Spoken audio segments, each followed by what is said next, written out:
നമ്മൾ ഉടമ്പടി ധ്യാനത്തിൻ്റെ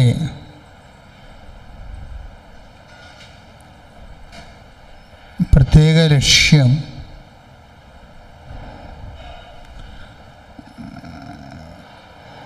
ദൈവത്തോട് നമ്മൾ വിട്ടകലാതെ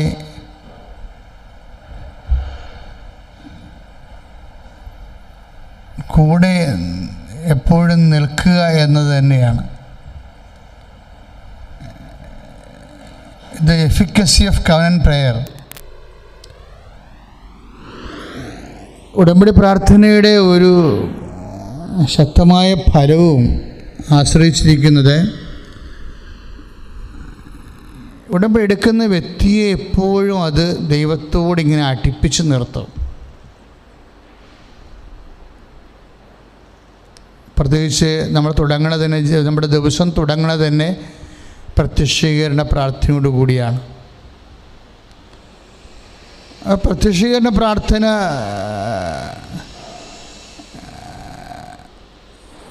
ദൈവ മനസ്സാണ് ശരിക്കും അത്. കാരണം അമ്മയുടെ പ്രത്യക്ഷീകരണം സഭ പഠനവിധേയമാക്കണം.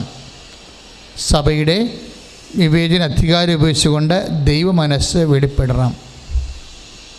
അതിനാണ് പ്രത്യക്ഷീകരണ പ്രാർത്ഥന. ആ പ്രത്യക്ഷീകരണ പ്രാർത്ഥന കൂടി ചേർന്നാണ് പിന്നീട് വചന വായന വരണത്. അത് ഒരു ദിവസം അരമണിക്കൂർ നമ്മൾ ദൈവവചനം വായിക്കണം. അതേതെങ്കിലും ഒരു സമയത്ത് മതി. അപ്പോഴും നമ്മൾ ദൈവത്തോട് അടുത്താണ് നിൽക്കുന്നത്. ഇതിൻ്റെ കൂടെയുള്ളതാണ് പ്രേക്ഷിത പ്രവർത്തനം. പത്രം ഉണ്ടായിരുന്ന സമയത്ത്, ലോക്ക്ഡൗണിന് മുമ്പ് പത്രം നമ്മൾ വാങ്ങിച്ചിട്ട് അമ്മ മാതാവിനെക്കുറിച്ച് അറിയാത്ത ഇടങ്ങളിൽ, പ്രത്യേകിച്ച് കൃപാസനത്തിൽ പ്രത്യക്ഷപ്പെടുത്ത അമ്മയെക്കുറിച്ച് അറിയാത്ത ഇടങ്ങളിൽ അത് വിതരണം ചെയ്യും, പ്രാർത്ഥിച്ച്. ആ ഒരു ബോധത്തോട് വിതരണം ചെയ്ത എല്ലാവർക്കും നമ്മൾ ഇന്നുവരെ കേൾക്കാത്ത അടയാളങ്ങളും അത്ഭുതങ്ങളും സംഭവിക്കും. അതിലൂടെ ജനം വീണ്ടും അമ്മയെ അറിഞ്ഞ്, അമ്മയിലൂടെ യേശുവിനെ അറിഞ്ഞ് ദൈവത്തിൻ്റെ മനസ്സ് ലോകത്തിന് വെളിപ്പെട്ടും അതുപോലെ തന്നെ ലോകത്തിന് പ്രയോജനപ്പെട്ടും വരും. അപ്പം ദൈവമായിട്ട് മനുഷ്യർ അറിയാത്തവരറിയും, അറിഞ്ഞവർ ആഴപ്പെടും. അങ്ങനെ അപ്പോഴും ഏതെങ്കിലും സമയത്ത് നമ്മൾ ഇത് വർഷം നമ്മൾ ശുശ്രൂഷ ചെയ്യേണ്ടി വരും.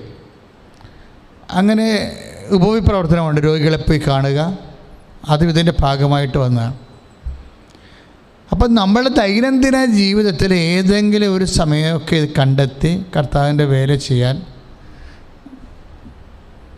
നമുക്ക് സാധിക്കും. അപ്പം നമ്മൾ ദൈവത്തോട് അടുത്ത് നിൽക്കുക. പിന്നെ രോഗികളെ പോയി സന്ദർശിക്കണം, അല്ലേ? ആ ദൈവസ്നേഹത്തോടെ സന്ദർശിക്കണം. ആ ജോലിയെല്ലാം കഴിഞ്ഞതിന് ശേഷം സന്ധ്യയാകുമ്പോൾ വീണ്ടും ഉടമ്പടി പ്രാർത്ഥനയുണ്ട്. നമ്മൾ ഉടമ്പടി ചെയ്ത വിഷയങ്ങളെ വീണ്ടും ദൈവതിരുസേനയെ പുനഃസമർപ്പണം ചെയ്യുന്ന പ്രാർത്ഥനയാണ് ഉടമ്പടി സന്ധ്യാപ്രാർത്ഥന. അത് കുടുംബ പ്രാർത്ഥന കഴിഞ്ഞാണ് വരുന്നത്. അപ്പോൾ ഒരു വ്യക്തിയെ ദൈവത്തോട് അടുപ്പിച്ച് നിർത്തുകയാണ് സ്വാഭാവികമായിട്ടും. അതുകൊണ്ടാണ് ഈ ഉടമ്പടി ഒരു മഹാത്ഭുതം പോലെ ലോകം മുഴുവനിലേക്കും ദൈവത്തിൻ്റെ ഈ കാലത്ത് ഏറ്റവും വലിയ അടയാളങ്ങൾ നടന്നിട്ടുള്ളതെല്ലാം ഉടമ്പടിയിലൂടെയാണ്.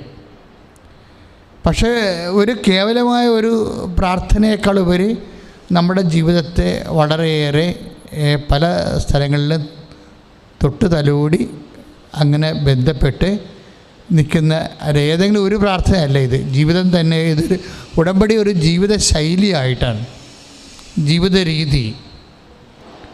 ഉടമ്പടി ഒരു ജീവിത രീതിയായിട്ടാണ്.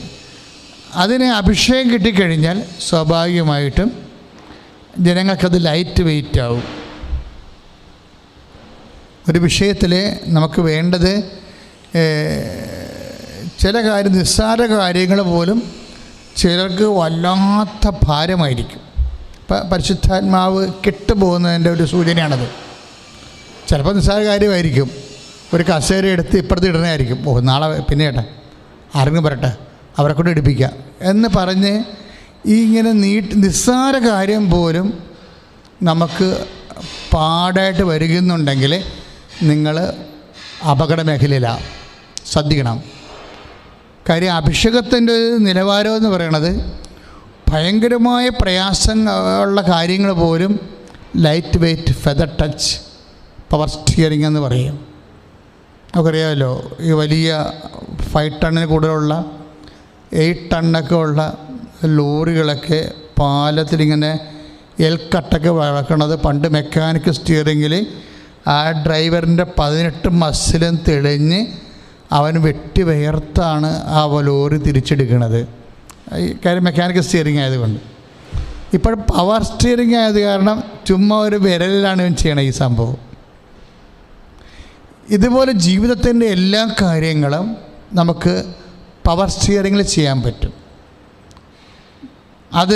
അതിനാണ് അഭിഷേക വിധിപ്രകാരം എന്ന് പറയണത്. അതിൻ്റെ അഭിഷേകം കിട്ടിയാൽ തീർച്ചയായിട്ടും ഇത് ലൈറ്റ് വെയ്റ്റായിട്ട് ചെയ്യാൻ പറ്റും. കാര്യം എനിക്ക് ഒരു നേഴ്സിനറിയാം. അവർ 3 കുഞ്ഞുങ്ങളെ പ്രസവിച്ചു. കൃപാസനത്തിൽ വന്നതിന് ശേഷമാണ്, ആദ്യം കൃപാസനത്തിൽ വരുമ്പോൾ ഒരു കുഞ്ഞേ ഉണ്ടായിരുന്നുള്ളൂ. പിന്നെ അവർക്കപ്പോൾ ഉണ്ടായിരുന്ന ജോലി നഷ്ടപ്പെട്ടു. അപ്പോൾ ഒരു കുഞ്ഞുള്ളത്, ആ കുഞ്ഞിന് ഓട്ടിസവും പോലെയുള്ള ഒരു രോഗമാണ്. അതിനിടയ്ക്ക് അവളുടെ ഭർത്താവിൻ്റെ ജോലിയും നഷ്ടപ്പെട്ടു. സ്വന്തം ജോലി നഷ്ടപ്പെട്ടു, ഭർത്താവിൻ്റെ ജോലി നഷ്ടപ്പെട്ടു, പെര പണി തുടങ്ങിയിട്ടില്ല, മാറി താമസിക്കേണ്ട അത്യാവശ്യമാണ്, അനിയൻ്റെ കല്യാണം കഴിഞ്ഞു. അപ്പോൾ ഭർത്താവ് ജോലി നഷ്ടപ്പെടുത്തി നാട്ടിൽ വന്നു. പക്ഷേ ഇവർ ഇങ്ങനെയൊക്കെ ഉണ്ടെങ്കിൽ ഇവിടെ കുലുക്കമില്ല ഇവർക്ക്. അന്ന് ദമ്പതി ധ്യാനമാണ്. എന്നെ തൈക്കാട്ടുശ്ശേരി വന്ന് കണ്ട ശേഷം ഇവിടെ ആൾ വരും. അപ്പം ഞാൻ ഉച്ച കഴിയുമ്പോൾ ഇവിടെ വരും. ആരാധന നടത്തിയ ശേഷം വീണ്ടും കണ്ട് പ്രാർത്ഥിച്ച് കാര്യം പറഞ്ഞിട്ട് പോകും. അപ്പോൾ ഞാനിങ്ങനെ ഓർക്കുകയായിരുന്നു, ഇവരുടെ ലൈഫ് നോക്കാനാണെങ്കിൽ ഇപ്പോഴവർക്ക് 3 കുഞ്ഞുങ്ങളും, ഭർത്താവിന് ജോലി, അവർക്ക് ഗവൺമെൻറ് ജോലി, അവരുടെ വീടും പണി തീർന്ന്. ഒരു കാര്യം. അപ്പം നമ്മൾ ഓർക്കും എന്തെങ്കിലും സംഭവിച്ച് കഴിയുമ്പോൾ ചിലരാണെങ്കിൽ ഓർക്കും എല്ലാം തീർന്നേന്ന് വിചാരിക്കും എല്ലാം. പക്ഷെ ഇവരുടെ പ്രശ്നം വെച്ച് കഴിഞ്ഞാൽ ഇവരാണ് പണ്ട് എന്നോട് ഈ വിഷയം, ഈ ശുശ്രൂഷയെ ഞാൻ പണ്ട് പറഞ്ഞിട്ടുണ്ട്. കാര്യം അതിനുശേഷം അവർക്ക് സംഭവിച്ച വിഷയങ്ങൾ, ഞാനിപ്പോൾ സംസാരിക്കാൻ പോകുന്ന വിഷയം, നമ്മളെങ്ങനെ ദൈവവുമായിട്ട് ഇൻടാക്റ്റായിട്ട് നിൽക്കുന്നു എന്നുള്ളതാണ് വിഷയം. എന്ത് നമുക്ക് സംഭവിക്കുന്നു എന്നുള്ളതല്ല.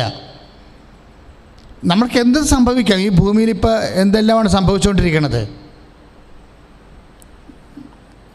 ഇപ്പോൾ ലോക്ക്ഡൗൺ തന്നെ നീട്ടുമ്പോൾ എന്തുമാത്രം മനുഷ്യരാണ് ജോലിയില്ലാതെ വീടുകളിലിരിക്കുന്നത്. ജോലിയില്ലാതെ വീടുകളിലിരുന്ന് തനിയെ ഇരുന്ന് മൊബൈലും കണ്ട് നീലച്ചിത്രങ്ങളും കണ്ട് സമയം കളയണ കുറേ ആൾക്കാരുണ്ട്. മിക്കവാറും താഴത്തെ നിലയിലൊന്നും കാണത്തില്ല. അര ഗ്ലാസ് ബിയറും അടിച്ച് മുകളിൽ ഇരുന്നിട്ട് നീലച്ചിത്രം കാണുന്നവരുടെ എണ്ണം കൂടുതലാണെന്ന്. ഈ കക്ഷികൾ ഒരിക്കൽ പോലും ബൈബിളെടുത്ത് വായിക്കുകയോ ജപമാല ചെല്ലുകയോ ചെയ്യത്തില്ല. ചെയ്യണമെന്നല്ല പറയണത്, നിങ്ങൾ ചെയ്യുകയേ വേണ്ട. നിങ്ങൾ ചെയ്തിട്ട് ദൈവത്തിന് കഞ്ഞി വെക്കേണ്ട ആവശ്യമില്ല. പക്ഷേ ഒരു കാര്യം നിങ്ങൾ മനസ്സിലാക്കണം, ഇതിനൊരു അഭിഷേകമുണ്ട്. അഭിഷേകത്തിന് കർത്താവ് പല വാക്കുകളാണ് ഉപയോഗിച്ചിരിക്കുന്നത്. ചില സമയത്ത് ഈശോ പറയും, എൻ്റെ പിതാവിനാൽ ആകർഷിക്കപ്പെടാതെ ആർക്കും എൻ്റെ അടുത്ത് വരാനാവില്ല. അപ്പം നമ്മൾ യോഹന്നാൻ്റെ സുവിശേഷം 6-ാം അധ്യായം വായിക്കുമ്പോൾ ഈ ഒരു ആകർഷണം വേണം. ശരിക്കും ഈ ആകർഷണം ഉണ്ടെങ്കിൽ ബാക്കി എന്തെല്ലാം ആകർഷണം ഉണ്ടെങ്കിലും നമുക്ക് അകപ്പെട്ടു പോകത്തില്ല.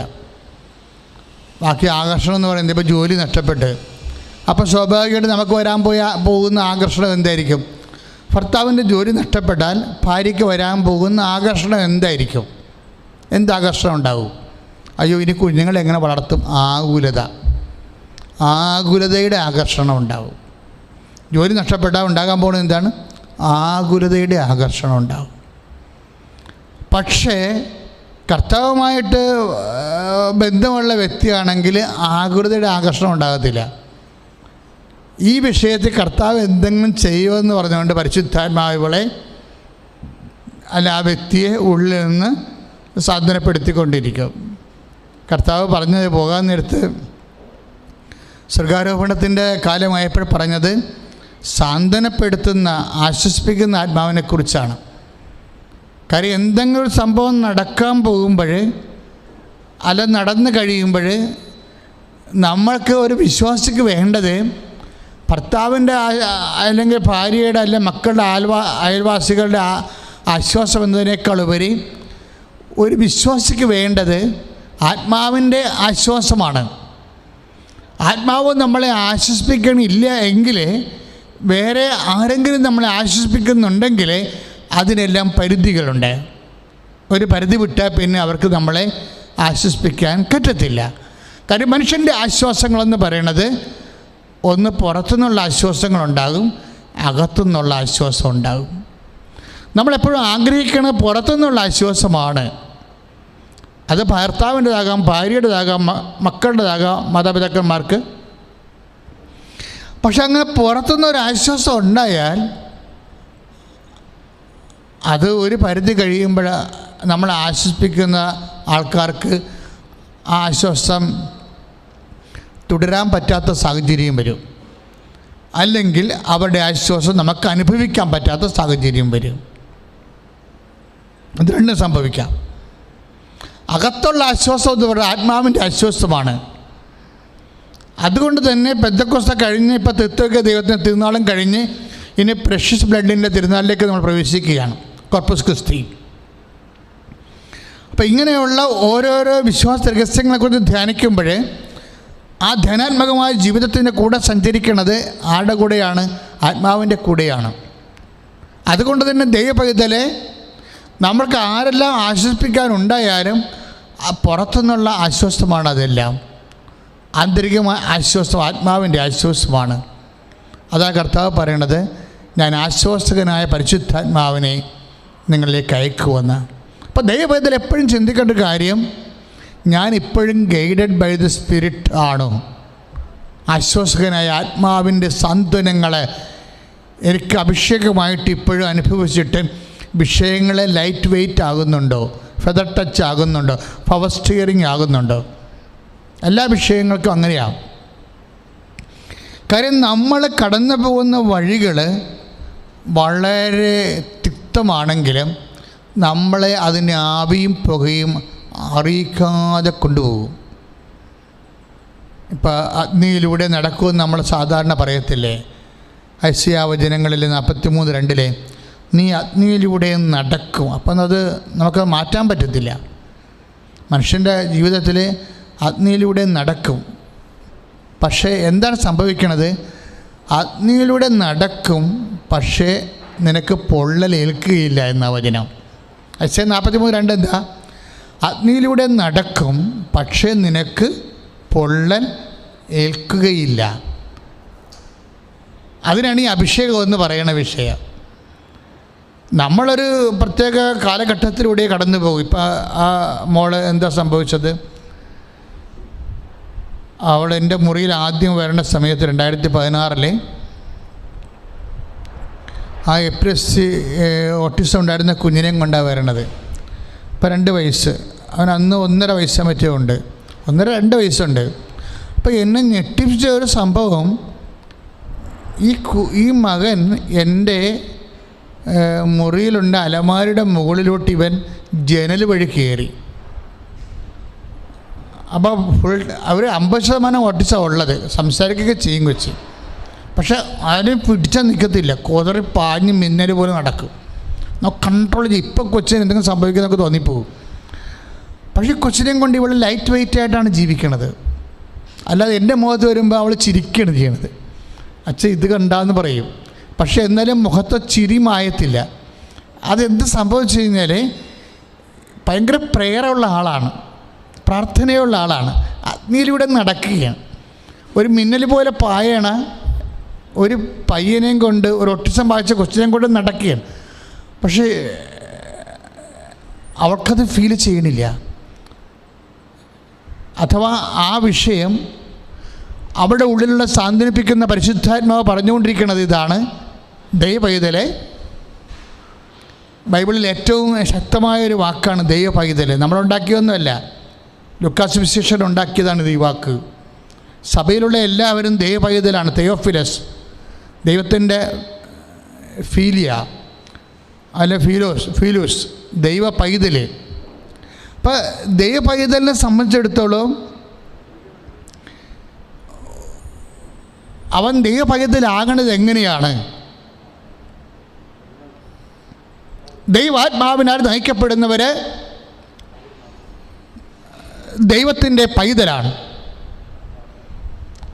ആദിമസഭയുടെ അവസ്ഥ അതാണ്. അല്ലയോ തെയോഫിലസ് എന്ന് ചോദിക്കുമ്പോൾ അല്ലയോ ദൈവാത്മാവിനാൽ നയിക്കപ്പെടുന്നവനെ എന്നാണ് അർത്ഥം. ഇന്ന് തെയോഫിലസ് എന്ന് പറയാൻ പറ്റുമോ ആരെങ്കിലും? ജഡത്തിന് മുഴുവൻ ആത്മാവിനാൽ മനുഷ്യൻ നയിക്കപ്പെടുന്നത്.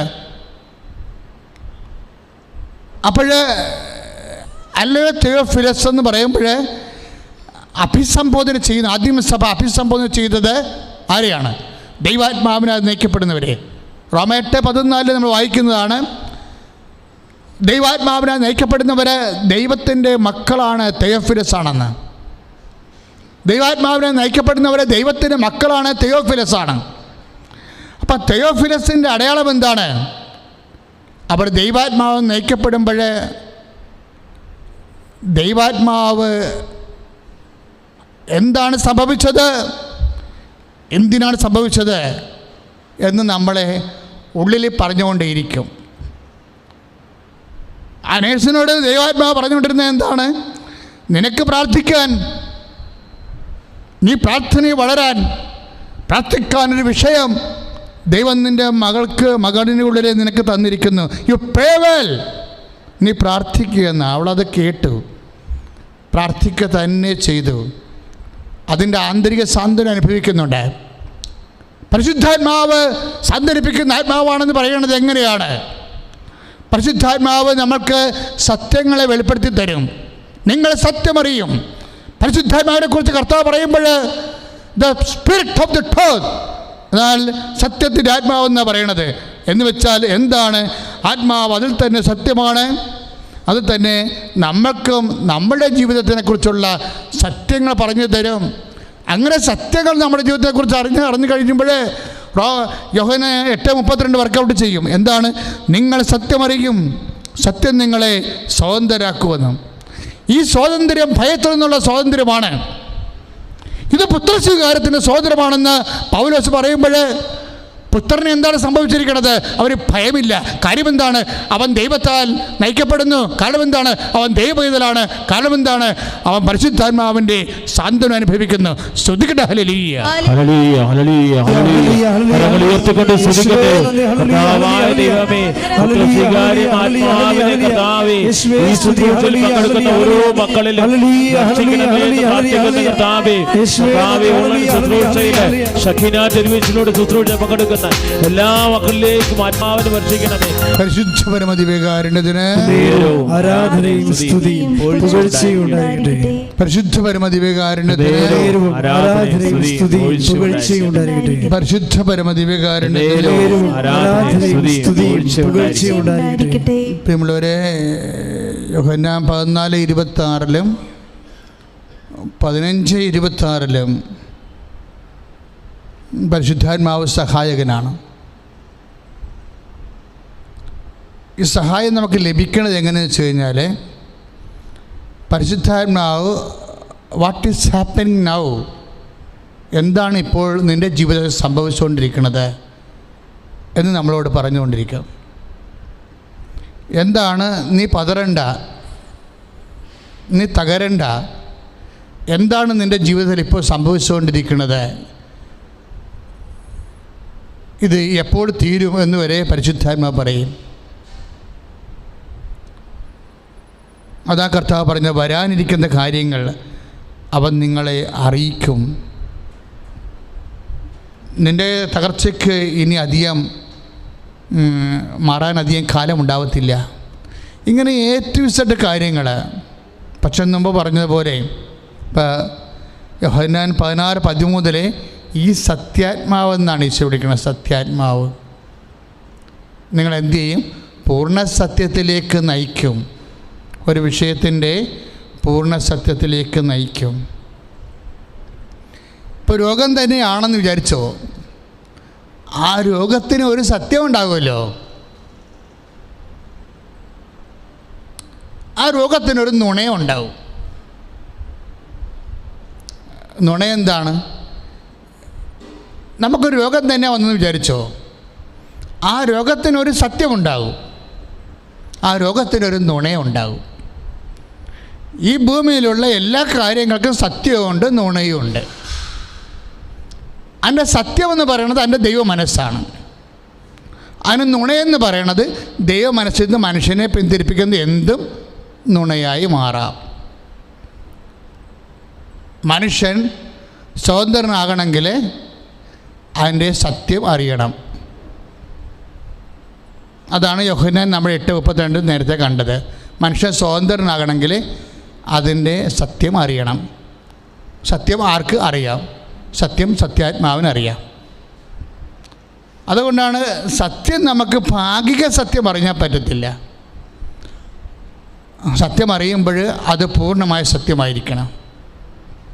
ഒരു വിഷയത്തിൻ്റെ പൂർണ്ണമായ സത്യം അത് ആത്മാവ് അറിയുമ്പോൾ നമ്മളെ സാന്ത്വനപ്പെടുത്തിക്കൊണ്ടാണ് അറിയിക്കുന്നത്, അഥവാ നമ്മളെ സഹായിക്കുന്നത്. അതാണ് 16:13 വായിച്ചത് നമ്മൾ യോഹന്നാൻ്റെ സുവിശേഷത്തിൽ. എന്താണ്? ഈ സത്യാത്മാവ് നിങ്ങളെ പൂർണ്ണ സത്യത്തിലേക്ക് നയിക്കും. എല്ലാ വിഷയങ്ങൾക്കും അതിൻ്റെ ഭാഗികമായ സത്യമുണ്ട്, പൂർണ്ണ സത്യമുണ്ട്, സീറോ സത്യമുണ്ട്. ഈ സീറോ സത്യത്തെയാണ് നമ്മൾ നുണയെന്ന് പറയുന്നത്. അതായത് വി കാൺ സർവൈവ് വിത്തൗട്ട് സ്പിരിറ്റ്. നമുക്ക് സർവൈവ് ചെയ്യാൻ പറ്റത്തില്ല. നീ ഒരു ക്രിസ്തുവിശ്വാസിയായി ദൈവ പൈതലായി നിലനിൽക്കാൻ ആഗ്രഹിക്കുന്നുണ്ടെങ്കിൽ വി കാൺ സർവൈവ് വിത്തൗട്ട് സ്പിരിറ്റ്. ആത്മാവില്ലാതെ, ആന്തരിക അഭിഷേകമില്ലാതെ, സത്യമറിയാതെ നമുക്ക് സർവൈവ് ചെയ്യാൻ പറ്റത്തില്ല. പ്രാർത്ഥിക്കുക. കർത്താവായ ദൈവമേ, ആത്മാവിനാൽ എന്നെ അഭിഷേകം ചെയ്യണമേ. ആത്മാവിനാൽ എന്നെ അഭിഷേകം ചെയ്യണമേ. എന്നിൽ സംഭവിക്കുന്ന ഓരോ കാര്യങ്ങള്, എന്നിൽ സംഭവിക്കുന്ന ഓരോ കാര്യങ്ങളും അതിന്റെ ദൈവ മനസ്സ്, അതിന്റെ ദൈവ മനസ്സ്, അതിന്റെ സത്യം, അതിന്റെ സത്യം, അതിന്റെ പൂർണ്ണ സത്യം, അതിന്റെ പൂർണ്ണ സത്യം എനിക്ക് വെളിപ്പെടുത്തി നൽകുന്നതിന് എന്നെ പുനരഭിഷേകം ചെയ്യണം. സ്തുതിക്കട്ടെ. ഹല്ലേലൂയ, ഹല്ലേലൂയ, ഹല്ലേലൂയ. കരങ്ങൾ ഉയർത്തിക്കൊണ്ട് സ്തുതിക്കട്ടെ. യേശുവേ നന്ദി. കർത്താവേ സ്തോത്രം. ദൈവമേ കർത്താവേ, ആത്മാവിൽ ഞങ്ങളെ അഭിഷേകം ചെയ്യണമേ. അറിയിക്കണമേ. സത്യത്തിന്റെ അഭിഷേകം ചെയ്യണമേ. ദൈവാത്മാവിൽ ഞങ്ങളെ ശക്തിപ്പെടുത്തണമേ. കരങ്ങൾ ഉയർത്തി സ്തുതിക്കട്ടെ. ഹല്ലേലൂയ, ഹല്ലേലൂയ, ഹല്ലേലൂയ, ഹല്ലേലൂയ, ഹല്ലേലൂയ. യേശുവേ. ഇവർ നഴ്സിംഗ് കോളേജിൽ പഠിക്കണ കാലത്ത് തന്നെ ആശുപത്രികളിൽ രോഗികൾക്ക് ചോറ് കൊണ്ടു കൊടുക്കും. അത് എന്തൂസിയാസമാണ്. ഭയങ്കര സ്പിരിറ്റായിട്ടാണ് ഇവരങ്ങ് ചെയ്യണത്. അല്ല, ഇങ്ങനെ ഒരു ജോലി ചെയ്യണത് നല്ലതാണ്, നമുക്ക് പുണ്യം കിട്ടും, അങ്ങനെയൊന്നുമല്ല. മറിച്ച് കർത്താവിൻ്റെ നാമത്തെ മഹത്വപ്പെടുത്താൻ വേണ്ടി അപ്പോസ്തലികമായ തീഷ്ണതയോടുകൂടിയാണ് ഈ ജോലി ചെയ്യണത്. ഇങ്ങനെയൊക്കെ ജോലി ചെയ്ത് കഴിഞ്ഞാൽ ഉണ്ടാകുന്നൊരു ഗുണം, ദൈവമായിട്ട് നമുക്കൊരു ആത്മബന്ധമുണ്ടാകും. ഇങ്ങനൊരു ആത്മബന്ധം ഉണ്ടായാൽ, ദൈവമായിട്ട് ആത്മബന്ധം എന്തിനെയാണ് അടിസ്ഥാനപ്പെടുത്തിയിരിക്കുന്നത്? ആത്മാവിൻ്റെ ബന്ധമാണ്. അവർ സബ്ജക്റ്റ് ഈസ് ഹോളി സ്പിരിറ്റ്. ദൈവമായി ആത്മബന്ധം, ഒരു മനുഷ്യനുമായിട്ട് ആത്മബന്ധം എന്ന് പറയുന്നത് സ്നേഹത്തിൻ്റെ ചിടിക ബന്ധമാകാം ചിലപ്പോഴേ. ഇപ്പം ദൈവമായിട്ട് ആത്മബന്ധം എന്ന് പറയുമ്പോൾ എന്താണ്? ആത്മാവിൻ്റെ ബന്ധം. Where you are guided by the Holy Spirit, you have a intensive relation with Jesus. നിങ്ങൾ ആത്മാവിലാണോ ദൈവവുമായിട്ട് ഐക്യപ്പെട്ടിരിക്കുന്നത്? അതാണ് ആത്മബന്ധം എന്ന് പറയുന്നത്. നമുക്കുണ്ടാകുന്ന enthusiasm in God. ഇപ്പോൾ enthusiasm എന്ന് പറഞ്ഞ വാക്കില്ലേ, എന്താണത്? entheos in God എന്നർത്ഥം. ദൈവം ഉള്ളിൽ വന്നു കഴിയുമ്പോൾ ഒരു മനുഷ്യനുണ്ടാകുന്ന അത്യുത്സാഹങ്ങളാണ് enthusiasm എന്ന് പറയണത്. ഇതിൻ്റെ ഒരു പ്രത്യേകത, ഇതിനാണ് നമ്മൾ ആന്തരിക അഭിഷേകം എന്ന് പറയുന്നത്. ഇത് കിട്ടിയത് ദൈവസഹത്തിലാണ് വർക്കൗട്ട് ചെയ്യണത്. ദൈവത്തിലെ whether you have taken the covenant prayer or not, അതിനൊക്കെ വലിയ കാര്യമാണ് നിങ്ങൾ ദൈവമായിട്ട് സ്നേഹത്തിൽ അബൈഡാണോ എന്ന്. നിങ്ങൾ ഉടമ്പടി എടുത്തിരിക്കുന്നതിനേക്കാൾ വലിയ കാര്യമാണ് നിങ്ങൾ ദൈവമായിട്ട് ആന്തരികമായിട്ട് സ്നേഹത്തിലാണോ എന്ന്. കാര്യം എല്ലാത്തിൻ്റെ ലക്ഷ്യം പൗലോസ് പറയും 1 കൊരിന്ത്യർ 14:1 സ്നേഹമായിരിക്കട്ടെ നിങ്ങളുടെ ലക്ഷ്യം. പ്രാർത്ഥിക്കുക, കർത്താവായ ദൈവമേ, എൻ്റെ ജീവിതത്തിൻ്റെ എല്ലാ പ്രവർത്തനങ്ങളുടെയും ലക്ഷ്യം, ചിന്തകളുടെ ലക്ഷ്യം, പ്രാർത്ഥനയുടെ ലക്ഷ്യം, ധ്യാനത്തിൻ്റെ ലക്ഷ്യം അങ്ങയുടെ സ്നേഹത്തിലെ നിറയാനും അതുവഴി അങ്ങയെ മഹത്വപ്പെടുത്താനുമായി എന്നെ അഭിഷേകം ചെയ്യണം.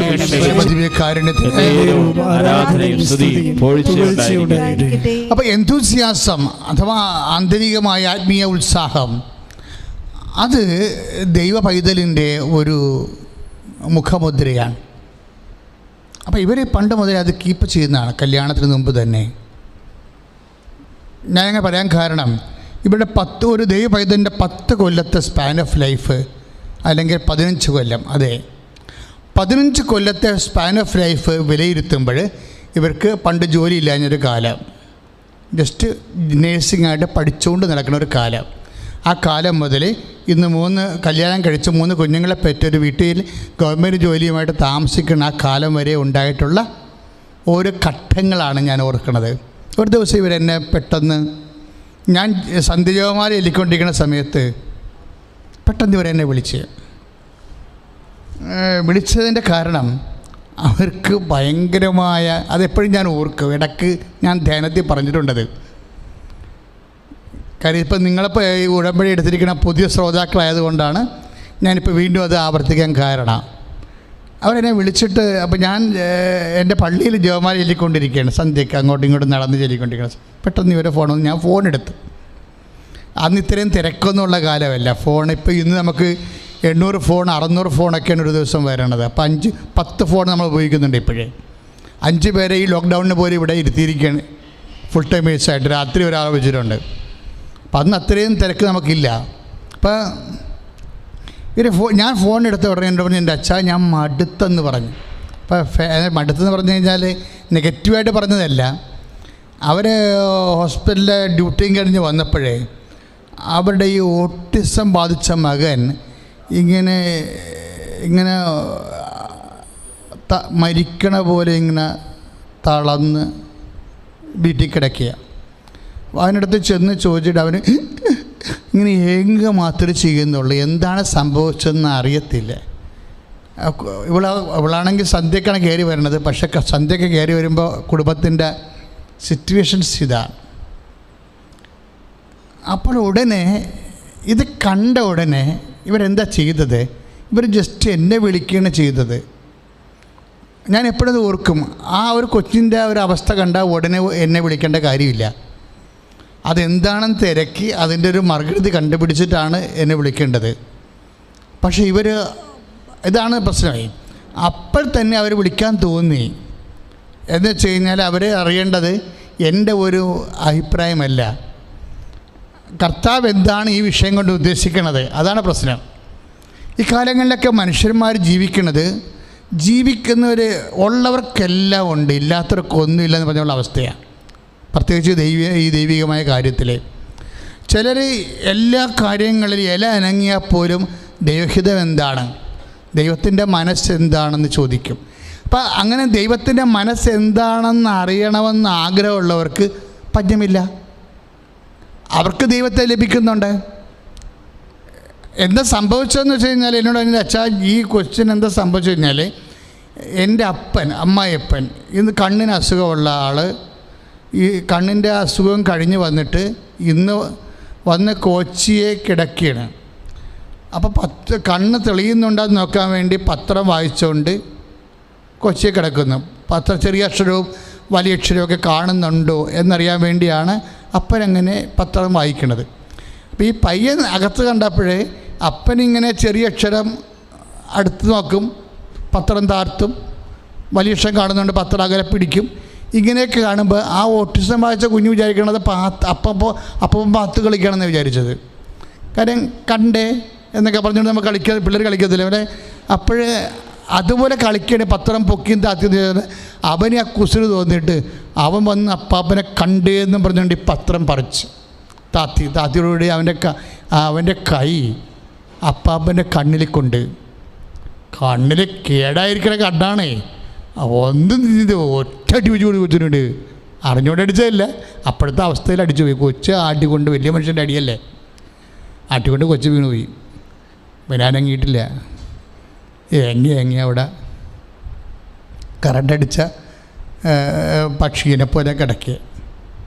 ഇവക്കാണെങ്കിൽ ആരോട് പറയാനാണ് നമ്മൾ?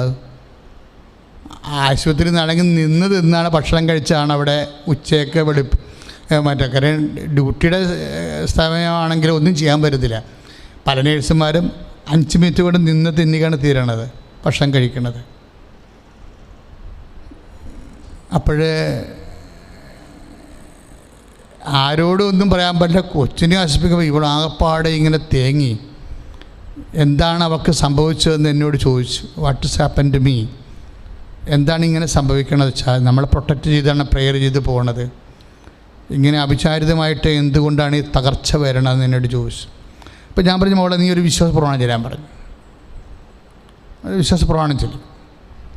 എപ്പോഴും നമ്മൾ ശ്രദ്ധിക്കേണ്ടത്, ഈ നമുക്ക് ഇഷ്യൂസ് ഉണ്ടാകുന്ന സമയത്ത്, ഇപ്പോൾ പെരക്ക് തീ പിടിക്കണ സമയത്ത് നമ്മുടെ ഫയർ എഞ്ചിൻ്റെ നമ്പർ നോക്കിയെടുക്കരുത്.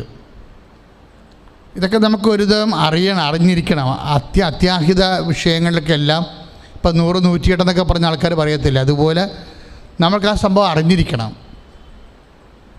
അല്ലെങ്കിൽ 100 108 പോലീസിനെ വിളിക്കണം, ആംബുലൻസിനെ വിളിക്കണം, ഫയർ എഞ്ചിനെ വിളിക്കാൻ, അങ്ങോട്ടും ഇങ്ങോട്ടും കൺഫ്യൂഷൻ ഉണ്ടാക്കിയിട്ട് വിളിക്കണ സമയം നമുക്ക് സമയം കിട്ടത്തില്ല. കാര്യം ഓരോ സെക്കൻഡിന് വലിയ നഷ്ടങ്ങൾ ഉണ്ടാകുന്ന സമയമാണ് അത്യാഹിത സമയം എന്ന് പറയുന്നത്.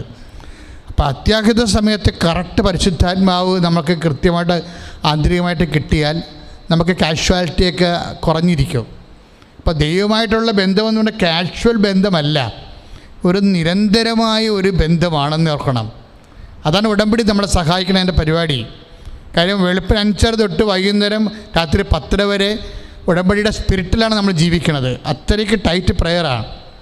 പക്ഷേ നമുക്ക് ലൈറ്റ് വെയിറ്റാണിത്, നമ്മൾ അറിയത്തില്ല. ചെയ്യുന്നവനെ സംബന്ധിച്ചിടത്തോളം സന്തോഷത്തോടെയാണ് അവരത് ചെയ്യണത്. ചെയ്യാൻ കൃപ കിട്ടാത്തവനെ ഇടയ്ക്ക് അവസാനിപ്പിച്ചുള്ളൂ, അതിന് പ്രശ്നമൊന്നുമില്ല. അപ്പോൾ അതേസമയം തന്നെ അപ്പം ഞാൻ പറഞ്ഞു, ഒരു വിശ്വാസപ്രമാണം ചെല്ലാൻ പറഞ്ഞു.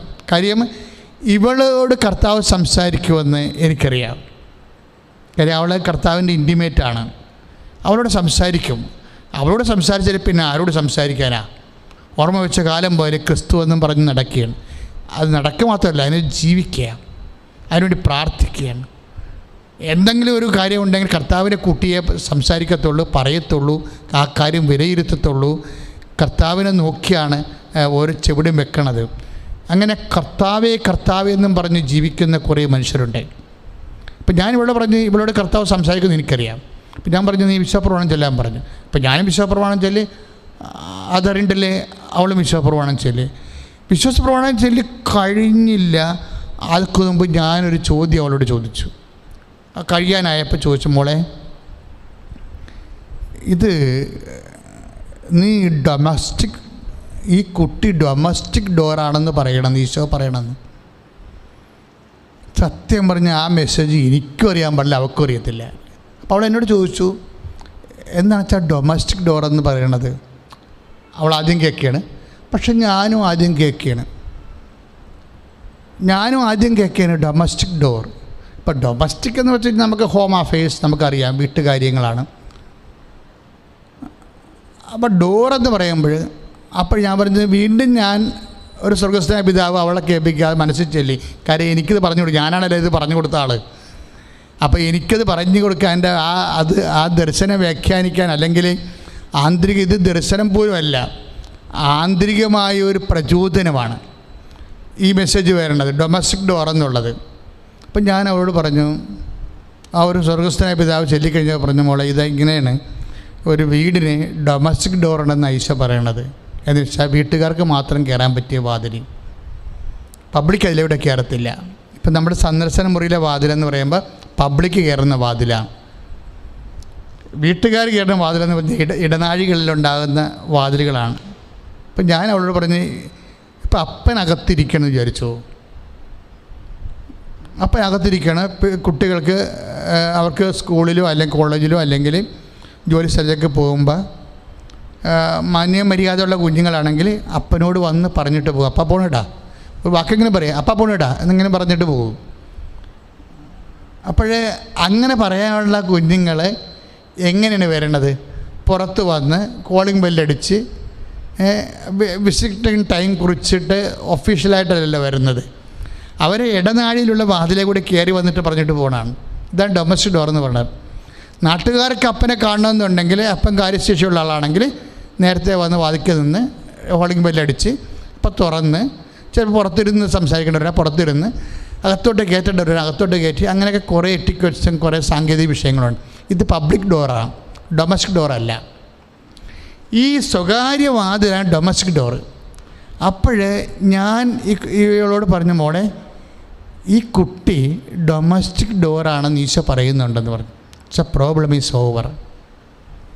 ഈ കുഞ്ഞ് ഡൊമസ്റ്റിക് ഡോറാണ് എന്ന് വെച്ച് കഴിഞ്ഞാൽ, നിനക്ക് നിൻ്റെ അപ്പൻ്റെ അടുത്ത് കോളിംഗ് ബെല്ലടിക്കാതെ, സന്ദർശനത്തിൻ്റെ സമയം കുറിക്കാതെ, ഇഷ്ടമുള്ളപ്പോൾ കയറി വരാൻ വേണ്ടിയുള്ള ഒരു ഡൊമസ്റ്റിക് ഡോർ. ഈ കുട്ടി ജീവിച്ചിരിക്കുന്നിടത്തോളം കാലം നിൻ്റെ ഈശോൻ്റെ അടുത്ത് നിനക്ക് ഏത് സമയത്തും വരാം. ഞാൻ കേട്ടിട്ട് തന്നെ ഞാൻ തന്നെ മിണ്ടാണ്ടായി. അവസാനം ഞാൻ പറഞ്ഞു, ദൈവം ഇങ്ങനെ സംസാരിക്കണം ഞാൻ ഒരിക്കലും കേട്ടിട്ടില്ല. ദൈവം ഇങ്ങനെ സംസാരിക്കണത് ഇത് കേട്ടോടുകൂടി അവൾ കണ്ണീർ തുടച്ചെന്ന് എനിക്ക് ഉറപ്പായി. കാര്യം എന്താണ്? അത് ഫിൽഡ് വിത്ത് ഹോളി സ്പിരിറ്റ് മെസ്സേജാണത്. അത് ഉൾക്കൊള്ളാനുള്ള ആന്തരിക അഭിഷേകം അവൾക്കുണ്ട്. അപ്പം ഞാനത് കേട്ടോടുകൂടി എനിക്ക് ഭയങ്കര സന്തോഷം. ഞാൻ വെച്ചാൽ ആ സന്തോഷം എൻ്റെ 3 ദിവസത്തോളം നിന്ന്. കാര്യം ഇങ്ങനെ ഒരു സംഭവം ഉണ്ടല്ലോ, എത്രയോ മനുഷ്യരെ അനുഭവിക്കുന്ന പ്രശ്നങ്ങളെ സത്യാത്മാവ് വരുമ്പോൾ നിങ്ങളെ പൂർണ്ണ സത്യത്തിലേക്ക് നയിക്കുമെന്ന് കർത്താവ് പറഞ്ഞില്ലേ? 16:13 പറഞ്ഞില്ലേ? സത്യാത്മാവ് വരുമ്പോൾ നിങ്ങളെ പൂർണ്ണ സത്യത്തിലേക്ക് നയിക്കുമെന്ന്. ഈ ഓട്ടിസം ബാധിച്ച കുട്ടി അമ്മായപ്പന് അപ്പാപ്പനെ അടിച്ചിട്ട് ചത്തതുപോലെ കിടക്കണ കൊച്ച്, ഈ കൊച്ചിനെയൊക്കെ സംബന്ധിച്ചിടത്തോളം അവിടെ നിന്ന് പ്രശ്നമുണ്ടാക്കി മാറി താമസിച്ച് കുടുംബം കുട്ടിച്ചോരാക്കി മാറി താമസിക്കാനുള്ള എല്ലാ വകുപ്പുകളും അതിൻ്റെ അകത്തുണ്ട്. ബുദ്ധിബോധമില്ലാത്ത മരുമക്കളാണെങ്കിൽ ചൈൽഡ് ലൈനിൽ അപ്പം തന്നെ വിളിച്ചു പറയും. ചൈൽഡ് ലൈനിൽ അപ്പം തന്നെ എന്തെല്ലാം നിയമപ്രശ്നങ്ങളാണ് വരാൻ പോണത്. അങ്ങനെ വളരെ വഷളാകാൻ സാധ്യതയുള്ളൊരു വിഷയമാണ്. വെറുതെ സിമ്പിളായിട്ട് ആ വിഷയം തീരുകയാണ്. എന്താണ്? അത് ഡൊമസ്റ്റിക് ഡോറാണെന്ന്. നിനക്കിഷ്ടമുള്ളപ്പോൾ കർത്താവിൻ്റെ അടുത്തേക്ക് വരാൻ വേണ്ടി കർത്താവ് നിനക്ക് തന്നിരിക്കുന്ന ഒരു ആനുകൂല്യമായിട്ട് മാറുകയാണ്. പല അശനിപാതങ്ങളും നമുക്ക് ദൈവം നൽകിയ ആനുകൂല്യങ്ങളാണ് തിരിച്ചറിയണമെന്നുണ്ടെങ്കിൽ സത്യാത്മാവ് വരണം. എല്ലാ വിഷയങ്ങൾക്കും അതിന് സത്യമുണ്ട്, എല്ലാ വിഷയങ്ങൾക്കും അതിന് നുണയുണ്ടെന്ന് പറയും. ഇപ്പോൾ ഓട്ടിസം ബാധിച്ച കുട്ടികളെക്കുറിച്ച് അതിന് നുണയുണ്ട്. ഇപ്പം മാസ്റ്റർബേറ്റായിട്ട് ജീവിച്ചിട്ടുള്ള ആൾക്കാരാണ് ഓട്ടിസം ബാധിച്ച കുഞ്ഞുങ്ങളെ ജനിപ്പിക്കണമെന്നും പറഞ്ഞൊരു തിയറിയുണ്ട്. അതതിൻ്റെ നുണയാണ്, അതിൻ്റെ നുണയാണത്. അതുപോലെ തന്നെ മാതാപിതാക്കന്മാർ തമ്മിൽ ലൈംഗിക ബന്ധത്തിലുണ്ടായിട്ടുള്ള നേരത്തെ പ്രീ മാരിറ്റൽ സെക്സൊക്കെ ചെയ്തിട്ടുള്ള ആൾക്കാർക്കാണ് ഓട്ടിസം ബാധിച്ച കുഞ്ഞുങ്ങളുണ്ടാകുന്നതെന്ന് ഒരു തിയറിയുണ്ട്. അതതിൻ്റെ നുണയാണ്. അതിൻ്റെ സത്യമെന്ന് പറഞ്ഞാൽ എന്താണ്? ഡൊമസ്റ്റിക് ഡോറാണ് എൻ്റെ സത്യം. എന്താണ്? എല്ലാ മാതാപിതാക്കന്മാർക്കും എല്ലാ മനുഷ്യ വിശ്വാസികൾക്കും ദൈവത്തിൻ്റെ അടുത്ത് സ്വകാര്യമായി വരാൻ വേണ്ടി ഒരു സ്വകാര്യമായി തുറക്കാവുന്ന ഒരു വാതിലെ, നിൻ്റെ മുമ്പിൽ തുറന്നിട്ടിരിക്കുന്ന ഒരു വാതിലെ, നമ്മൾ ഐസയ 40:22 പറയും, ഞാൻ തുറന്ന വാതിൽ ആരും അടക്കുകയില്ല, ഞാൻ അടച്ച വാതിൽ ആരും തുറക്കത്തില്ല. ആർക്കും അടക്കാൻ പറ്റാത്തൊരു വാതിൽ ദൈവപൈതലെ ഒരു ഡിസ്കൈസ്ഡ് ബ്ലെസ്സിങ്ങിന് ഡിസ്കൈസായിട്ട് നിൻ്റെ ജീവിതത്തിൽ ഉണ്ടെങ്കിൽ നീ അത് വിവേചിക്കണത്, നിനക്കത് വിവേചിച്ച് തരണത് ദൈവത്തിൻ്റെ, അതിൻ്റെ സത്യം പറയണത്, നിന്നെ സ്വതന്ത്രമാക്കണത് ദൈവത്തിൻ്റെ സത്യാത്മാവാണ്. സത്യാത്മാവ് വരുമ്പോൾ നിന്നെ പൂർണ്ണസത്തിലേക്ക് നയിക്കുമെങ്കിൽ ആ സത്യാത്മാവ് തന്നെയാണ് നിന്നെ സാന്ത്വനപ്പെടുത്തുന്നത്. ആ സത്യാത്മാവ് തന്നെയാണ് ഇവിടെ സഹനമുണ്ടെങ്കിൽ ആ സഹനത്തിന് സാന്ത്വനമുണ്ടെന്നാണ് കർത്താവിൻ്റെ പരിശുദ്ധാത്മാവിൻ്റെ വാഗ്ദാനം നൽകുന്നത്. സഹനം മാത്രമല്ല, wherever there is suffering, there is consolation in the name of Jesus Christ. കർത്താവിൻ്റെ നാമത്തിൽ സാന്ത്വനമുണ്ട്. ദൈവവേദന ആ സാന്ത്വനം അന്വേഷിക്കാതെ, ആ സാന്ത്വനം നേടാതെ നിന്റെ സകലത്തിന് വേറെ ഉത്തരവാദി.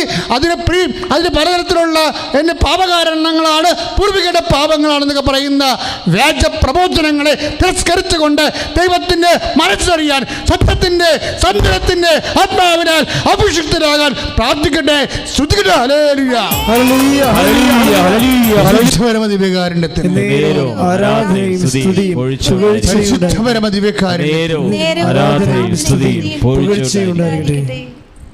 ഈ വചനത്തോട് നമ്മൾ കേട്ട വചനങ്ങളില്ലേ, പരീക്ഷണങ്ങൾ ദൈവം അനുവദിച്ചാൽ ദൈവത്തിന് അതിനെക്കുറിച്ച് കരവിചാരിപ്പുണ്ട് എന്ന് പറഞ്ഞ വചനം ഞാൻ നേരത്തെ പറഞ്ഞിട്ടുള്ള മറ്റു വചനങ്ങൾ അതിലൂടെ ചേർത്ത് വായിക്കാൻ പറ്റിയൊരു വചനമാണ് പ്രഭാഷകൻ 2:3.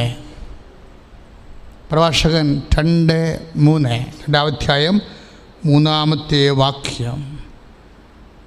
അവിടുത്തോട്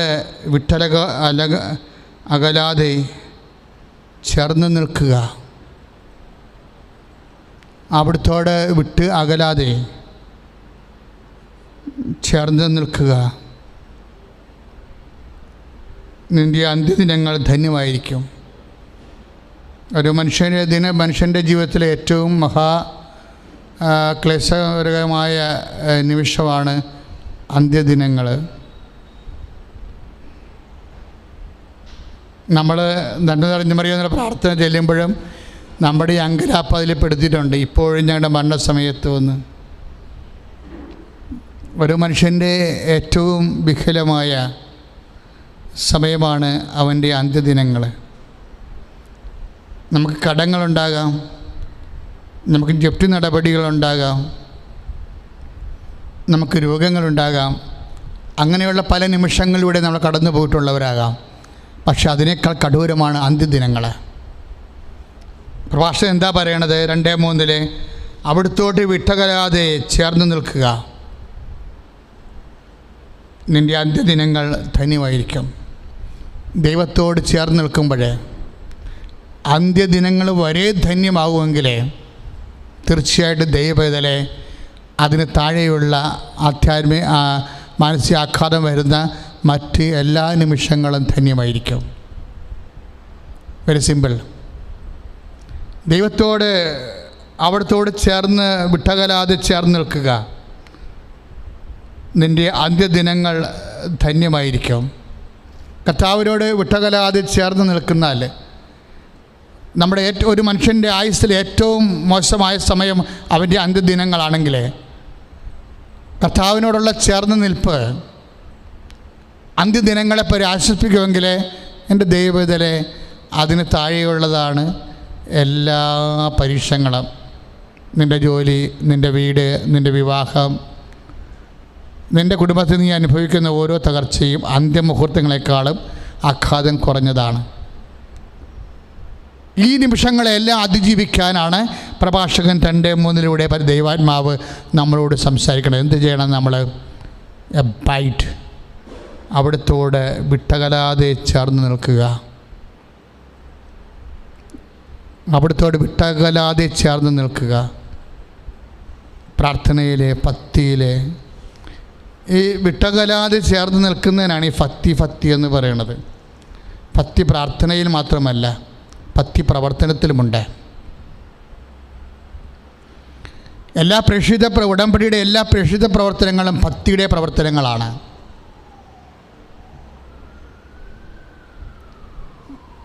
എല്ലാ പ്രാർത്ഥനകളും പലപ്പോഴും ഭക്തി എന്ന് പറയുമ്പോഴും നമ്മൾ പ്രാർത്ഥനയ്ക്ക് മാത്രമാണ് ഭക്തിയോട് പ്രാർത്ഥിക്കുക, ഭക്തിയോടെ ആചാരങ്ങൾ അനുഷ്ഠിക്കുക, അങ്ങനെയുള്ള അനുഷ്ഠാന ക്രിയകൾക്കാണ് ഭക്തി ചേർത്ത് പറയുന്നത്. പക്ഷെ ക്രിസ്ത്യൻ ഡിവോഷൻ അങ്ങനെയല്ല. അവിടുത്തോട് വിട്ടകലാതെ ചേർന്ന് നിൽക്കാൻ പറയണത് ജീവിതത്തിൻ്റെ എല്ലാ മുഹൂർത്തങ്ങളിലും ദൈവത്തോട് കാണിക്കുന്ന ഭയത്തോടെ കൂടിയുള്ള ഒട്ടിച്ചേർപ്പ്, തിക്തം, ഇക്ത, രക്തം. നമ്മുടെ സംസ്കൃത ധാതു എല്ലാം അഡ്ഹേഴ്സിയോ എന്നുള്ള അർത്ഥമാണ്. ഒട്ടിപ്പിടിപ്പ്. ഇപ്പം രക്തം എന്ന് വെച്ച അർത്ഥം എന്താ? രജോ ഗുണത്തോട് ഒട്ടിച്ചേർപ്പെന്നതിൻ്റെ അർത്ഥം. കാരണം തണുത്ത രക്തം ചൂടായി, അതായത് ക്ഷത്രിയ രക്തം എന്നൊക്കെ പറഞ്ഞത് രജോ ഗുണമുണ്ട് മനുഷ്യന്, തമോ ഗുണമുണ്ട്, ബ്രഹ്മഗുണമുണ്ട്. അതുപോലെ തന്നെ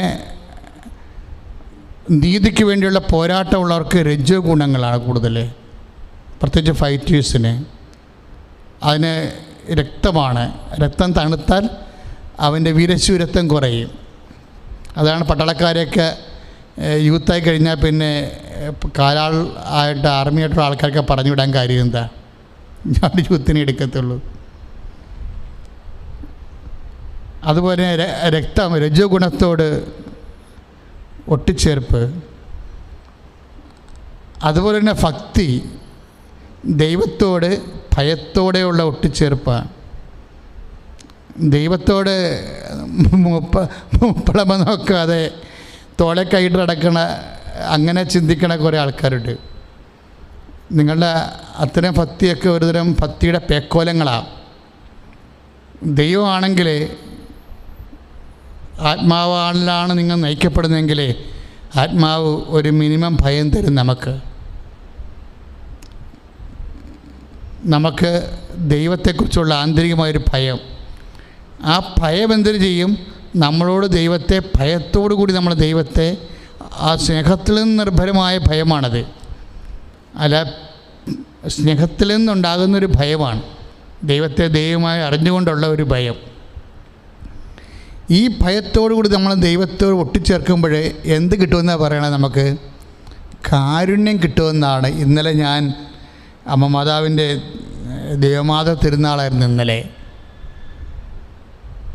അമ്മ മാതാവിൻ്റെ ദൈവമാതത്വ തിരുനാളാണ്. ശരിക്കും പറഞ്ഞാൽ ആരാധനാക്രമത്തിലൊക്കെ വിസിറ്റേഷൻ, സന്ദർശന തിരുനാളെങ്കിലും സന്ദർശനം ചെയ്തോ ഇല്ലയോ എന്നുള്ളതൊന്നും വിശ്വാസത്തിൻ്റെ,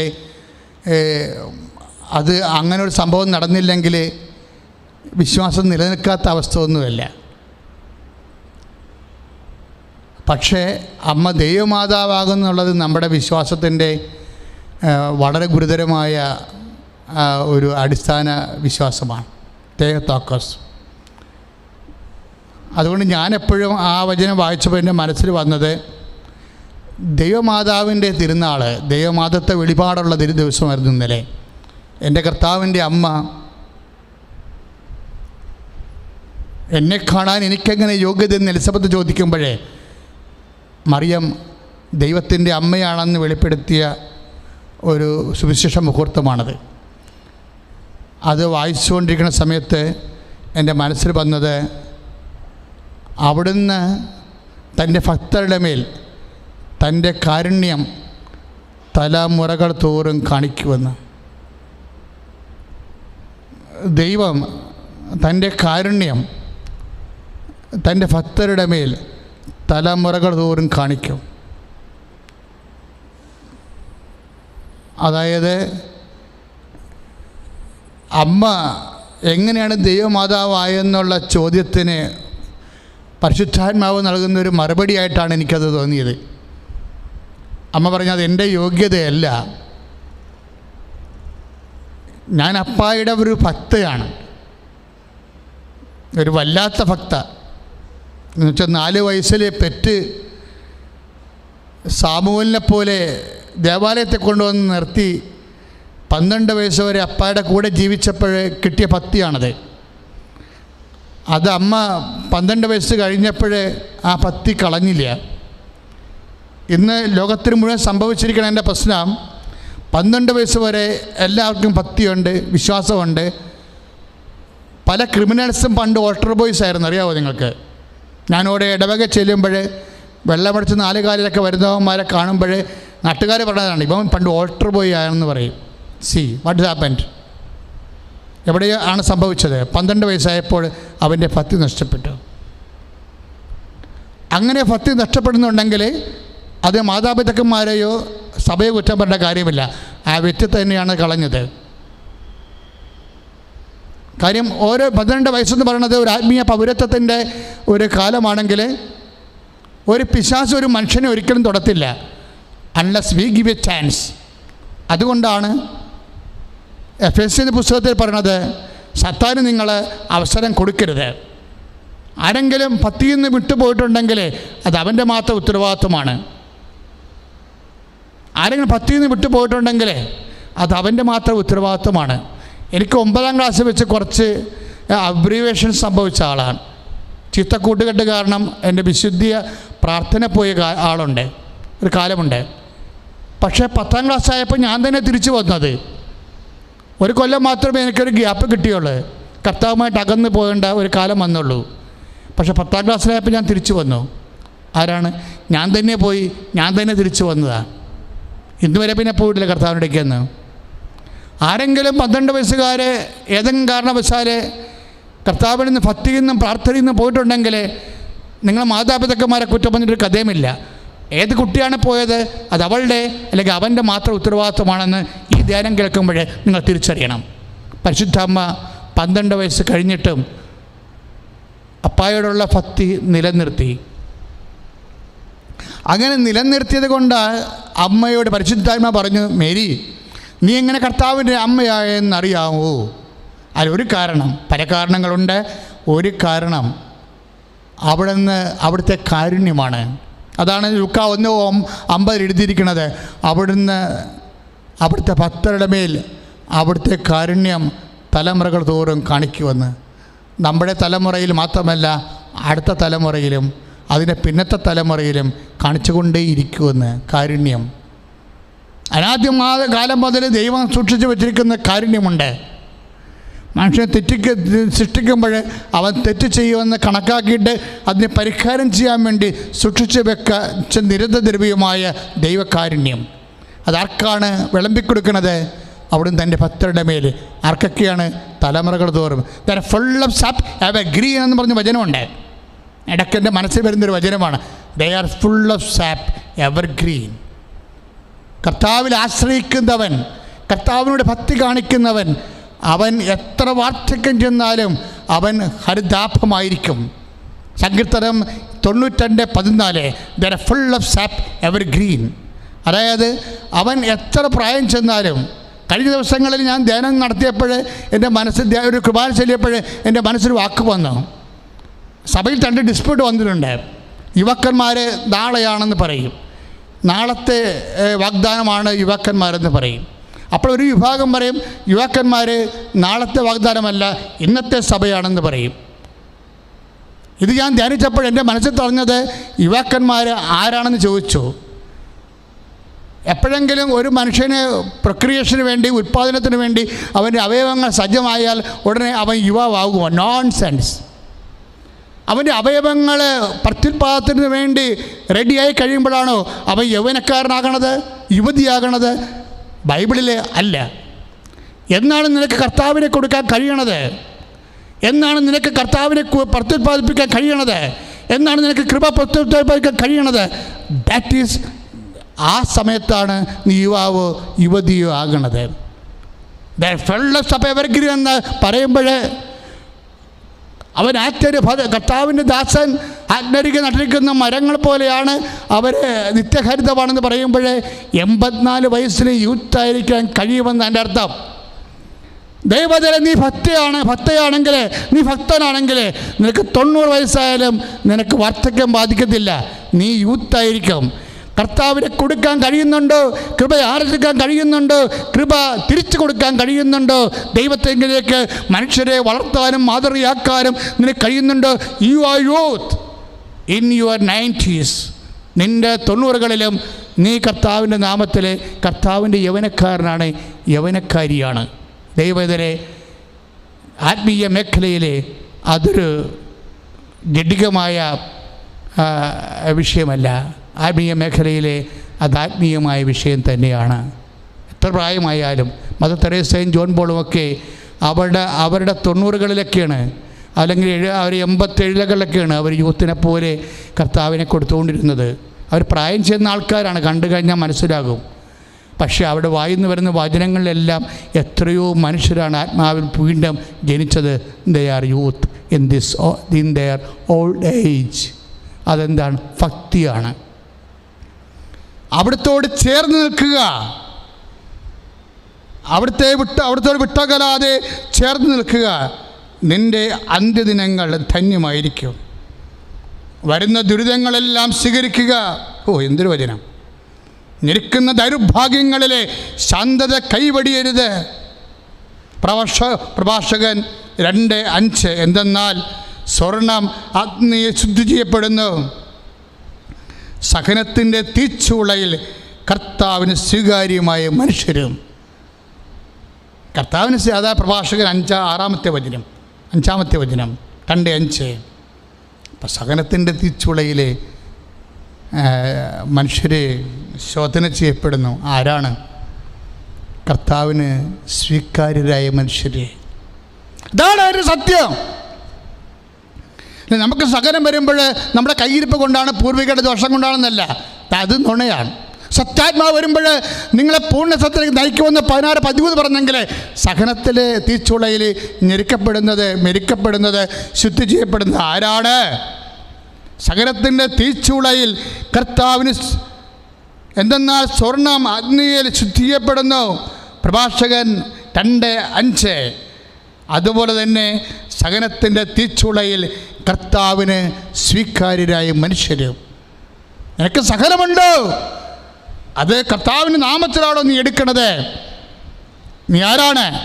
കർത്താവിന് സ്വീകാര്യനായ മനുഷ്യൻ. അതാണതിൻ്റെ സത്യം. അതാണ് സത്യാത്മാവ് ഇപ്പോൾ നിനക്ക് വെളിപ്പെടുത്തുന്നത്. അതാണ് നിനക്ക് സാന്ത്വനം നൽകണത്. അതാണ് നിനക്ക് സ്വാതന്ത്ര്യം നൽകണത്. നീ സത്യം പറയുകയും സത്യം നിങ്ങളെ സ്വതന്ത്രമാക്കുകയും ചെയ്യുമ്പോൾ, സഹനത്തിൻ്റെ അർത്ഥമറിയുമ്പോൾ നമുക്ക് ഭയത്തിൽ നിന്നും, നിരാശയിൽ നിന്നും, ഉത്കണ്ഠകളിൽ നിന്നും സ്വാതന്ത്ര്യം പ്രാപിക്കട്ടെ. ശ്രുതികട്ടെ. ഹല്ലേലൂയ, ഹല്ലേലൂയ, ഹല്ലേലൂയ, ഹല്ലേലൂയ, ഹല്ലേലൂയ, ഹല്ലേലൂയ. കരങ്ങൾ ഉയർത്തിക്കൊണ്ട് സ്തുതിക്കട്ടെ. ഹല്ലേലൂയ, ഹല്ലേലൂയ. കർത്താവേ, ഉടമ്പടിയിൽ സമർപ്പിച്ച ദൈവത്തിന്റെ മേലെ ലൈറ്റൊക്കെ ആക്കി പ്രേരിപ്പിച്ചിട്ട് പ്രാർത്ഥിക്കുന്നവരുടെ മക്കളുടെ മേലെ വിവാഹത്തിലേക്ക് നിമിഷങ്ങൾ തോറും ജീവിത ദുരിതങ്ങൾ സമർപ്പിച്ച് പ്രാർത്ഥിക്കുന്ന മക്കളുടെ മേലെ ഇതാ വിവാഹത്തിൽ പ്രത്യക്ഷയായ പരിശുദ്ധമ്മയുടെ മാതൃശക്തിയാൽ എല്ലാവരെയും ആശീർവദിക്കുകയാണ്. മാരകമായ രോഗികളും കൊറോണ വൈറസ് രോഗികളും അങ്ങ് സ്പർശിക്കണമെന്ന് പറയുന്ന കർത്താവേ, തകർക്കപ്പെട്ട കുടുംബങ്ങളെയും കർത്താവേ പൗരരഹിതരേക്ക് സ്പർശിക്കണമെന്ന് പറയുന്ന കർത്താവേ, കടലാക്രമത്തിനിടയായവരെ അങ്ങ് സ്പർശിച്ച് പറയുന്നു. Hallelujah, hallelujah. പരിശുദ്ധ പരമ ദിവ്യകാരുണ്യമേ, യേശുവേ ആരാധന, എന്നുമെന്നും യേശുവേ ആരാധന, യേശുവേ ആരാധന, പരിശുദ്ധ പരമ യേശുവേ ആരാധന, ദിവ്യകാരുണ്യമേ, യേശുവേ ആരാധന, യേശുവേ ആരാധന, യേശുവേ ആരാധന, പരിശുദ്ധ പരമ യേശുവേ ദിവ്യകാരുണ്യമേ, യേശുവേ ആരാധന, യേശുവേ ആരാധന, ആരാധന. പരിശുദ്ധ പരമ ദിവ്യകാരുണ്യത്തിന് എന്നേരവും ആരാധനയും സ്തുതിയും പുകഴ്ചയും ഉണ്ടായിരിക്കട്ടെ. പരിശുദ്ധ പരമ ദിവ്യകാരുണ്യ ഈശോയ്ക്ക് എന്നേരവും ആരാധനയും സ്തുതിയും പുകഴ്ചയും ഉണ്ടായിരിക്കട്ടെ. പരിശുദ്ധ പരമ ദിവ്യകാരുണ്യ ഈശോയ്ക്ക് എന്നേരവും ആരാധനയും സ്തുതിയും പുകഴ്ചയും ഉണ്ടായിരിക്കട്ടെ.